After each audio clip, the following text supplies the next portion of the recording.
Okay, so today we're going to be doing something slightly different. I've been wanting to play around with this for a while, but we're going to be doing some OpenCV. OpenCV is basically an image processing or a computer vision library written in C++, but it has Python bindings, so it's very easy to use. And we're going to be trying out something a little bit different. We're going to be making some custom sort of image filters, the kind of thing you'd have access to when you're using like an Instagram filter or a Snapchat filter. But the ones we're going to be looking at is specifically ones using the Sobo operator, or maybe Sobo. I don't really know. I've only actually read the word. I don't know how you pronounce it. Um, but the idea would be maybe we get an image that looks like this. I'll put it on the screen, and we turn it into an image that looks like maybe this. And the way I'm gonna talk you guys through how to do it. So let's get on. Let's get it started.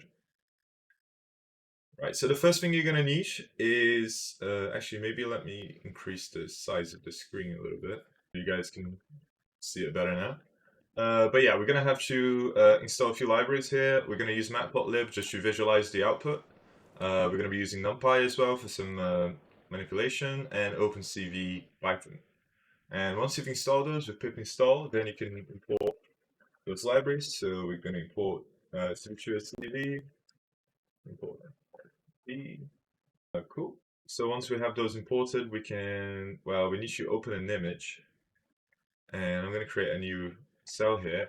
And I'm just going to do, the way you can read an image is using the image read function from matplotlib. And then you can just pass in you can pass in the path to your image. In this case, I've got an image here of Bill Gates, so we're going to use that. Sorry about that. I had a bit of a confusion with my paths, but anyway, we're all good. Yeah, so I've got this picture of Bill Gates, and I can do plt.imread, and what that's going to do is it's going to return this image as a sort of NumPy array. And then if we do a plt.imshow, we can visualize the image here. But we actually look at what im looks like. You see that it's actually an array, multi-dimensional array, and each one of these three numbers in the layer of the array represents a single pixel in RGB. So RGB goes from 0 to 255, and we got three items here: one for red, green, and blue. Because of this representation, it means that we can do some interesting things. So one of the things we can do, for instance, is make the image black and white just by averaging over those three colors. So if we do this bit of code here using NumPy min and average over the second axis, what this is going to do is basically going to take those three RGB channels and it's going to collapse them into that average. And essentially we're going to sort of remove the color information from the image and only end up with the black and white information. So if we do image show on this, we see here, well, it doesn't look black and white here because of our color map. But if we use a color map gray, it's going to become more clear what's happening here. So basically we collapsed all the color information into one channel, and now we have a black and white image, which is cool. But we're actually going to be doing some other stuff. But I just want to sort of showcase a little bit of what you can do using this vector manipulations and the OpenCV library. Another thing you can do is we can use the Gaussian blur function of the OpenCV library. And the reason why I'm telling you about Gaussian blur right now is because it's a good introduction to kernels. A Gaussian blur is actually a really good example of a kernel and a convolution being applied to an image.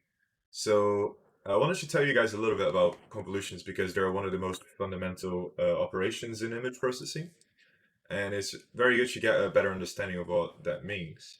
I've got this image here that tries to demonstrate what's happening. So when you apply a convolution, usually you have your bigger image, which is this sort of larger square out here, and you're going to have a given matrix that you want to convolve your image with. Now, our convolution matrix can be this sort of light green square.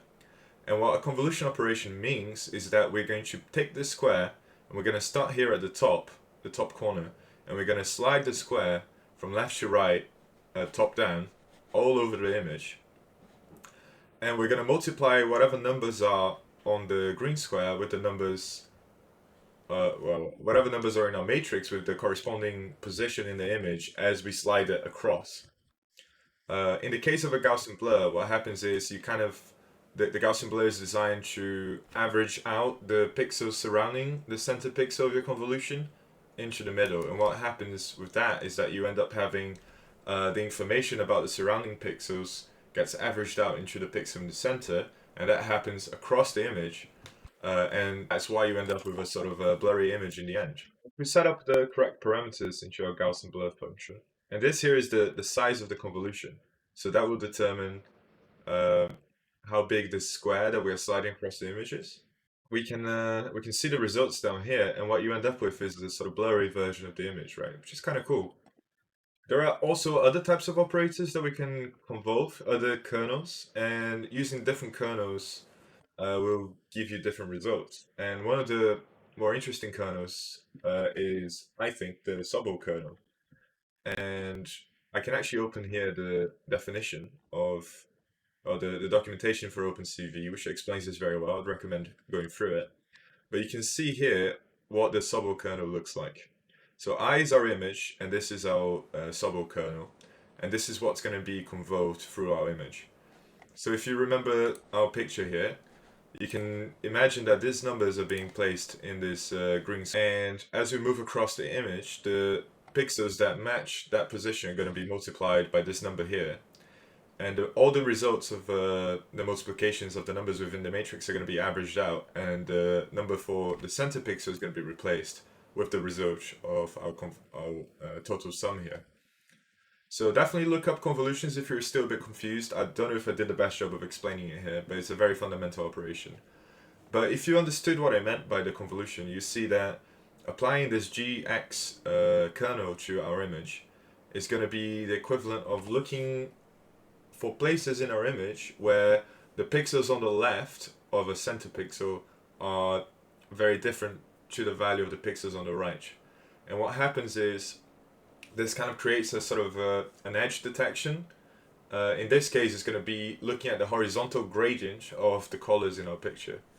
So we can compute the horizontal kernel here and the vertical kernel, which is just the sort of horizontal kernel sort of flipped, and we can sort of add them together in the correct way. And what we end up with is an edge detection mechanism. To apply the Soble operator to our image, we can use the cv.soble function.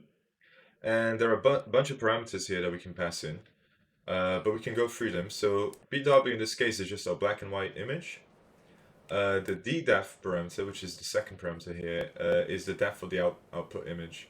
Now OpenCV has some enums that are standard for operating with different depth shapes of images.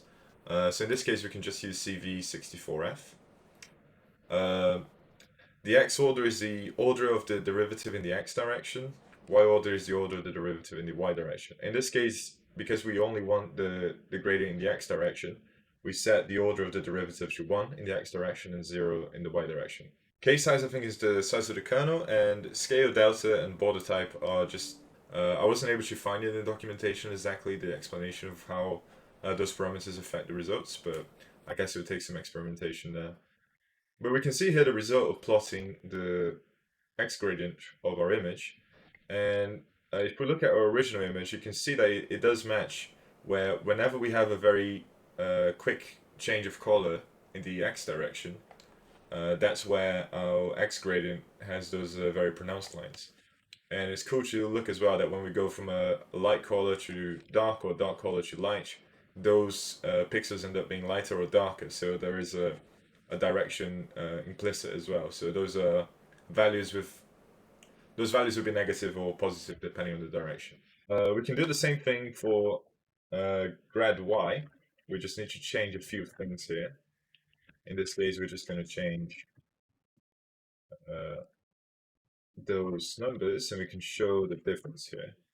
So grad y is exactly the same kind of principle, but now we're looking at the changes in color in the sort of y-axis, and we can combine them to form a gradient by using this CV add weightage function. What this function does is, given two images that are hopefully the same shape, you can give each image a weight and it will add those images together. Now I did actually skip a step, which is to convert the scale to absolute.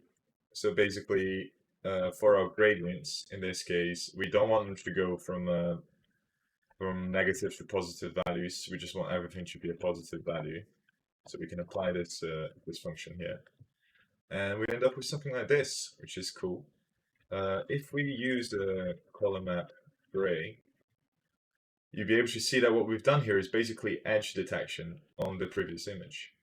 Wherever there was an edge on our original image, we've been able to identify those points and paint them sort of lighter on this final output image here. One cool application of having your edge detection is that you can build an image now that uses the edge detection to sort of modify the original image.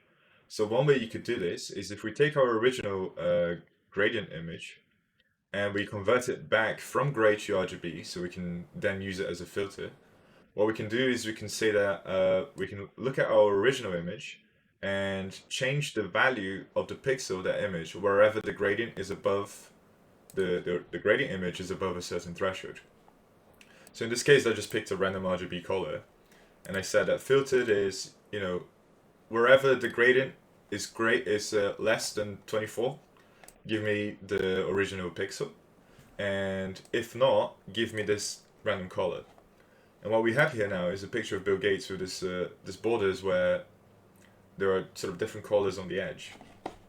You could do as well is you could sort of apply this multiple times and combine, the blur function with the Soble filter and really play around with the colors. So basically what I have here is I've applied sort of four of these filters in sequence, and each time I had a slightly different value, and I was applying a different color on top. So you can get some really wacky images like this. Now, if you really take the time, you can sort of come up with some stuff that looks quite cool. It's an interesting technique, and another thing you can do is actually apply some color quantization before you do this. Now, there's a lot of other techniques we could go into. I just wanted to give you guys a bit of a taste. There are things you can do to make this technique look better. For instance, you could do local contrast normalization as a pre-processing step. You could use you could quantize the colors, which is quite cool. And there are a few different ways you can do that. You could either do that through integer division, or you could use something like k-means clustering to quantize the colors. So there are a lot of ways you can play around and come out with some cool results just by using this OpenCV library and a little bit of array manipulation. Now, if you guys want to see more of this kind of stuff, let me know. I'm happy to do more videos where I go into some other cool effects that you can achieve. And I could even sort of show you guys how you could possibly wrap this around an API. So you can send an image in and get an image back through a website where the filter has been applied and so on. So there's a lot of cool things you can do here for sure. So I hope you guys enjoyed it. Let me know, and if you have any questions, as always, I reply to every comment. So just drop your question down in the comment and I'll get back to you as soon as I can. Thank you.